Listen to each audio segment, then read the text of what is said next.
Morning Sensex 560 పాయింట్లు పెరిగింది. Nifty 189 పాయింట్లు పెరిగింది. ముఖ్యంగా మనం గమనించుకుంటే ఆసియా, ఐరోపా సంకేతాలు సానుకూలంగా మారడంతో వరుసగా రెండవ రోజు సెన్సెక్స్, నిఫ్టీ పరుగులు తీశాయి. ఇరాన్, ఇజ్రాయెల్ ఉద్రిక్తతలు కొద్దిగా సద్దుమణగడం ఫలితంగా ముడి చమురు ధరలు తగ్గడం, విదేశ మదుపర్ల కొనుగోళ్లు మన సూచీలు రాణించడం జరిగింది.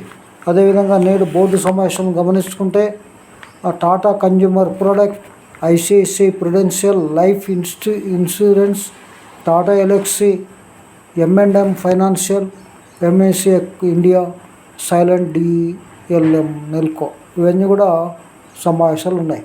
ఇక రిలయన్స్ టర్నోవర్ 10 లక్షల కోట్లు ఈ మైలురా సాధించిన తొలి కంపెనీ ఇదే. 23-24లో సాధించిన తొలి కంపెనీ ఇదే. వార్షిక లాభం 69,620 కోట్లు. నమస్తే, థ్యాంక్ యూ వెరీ మచ్.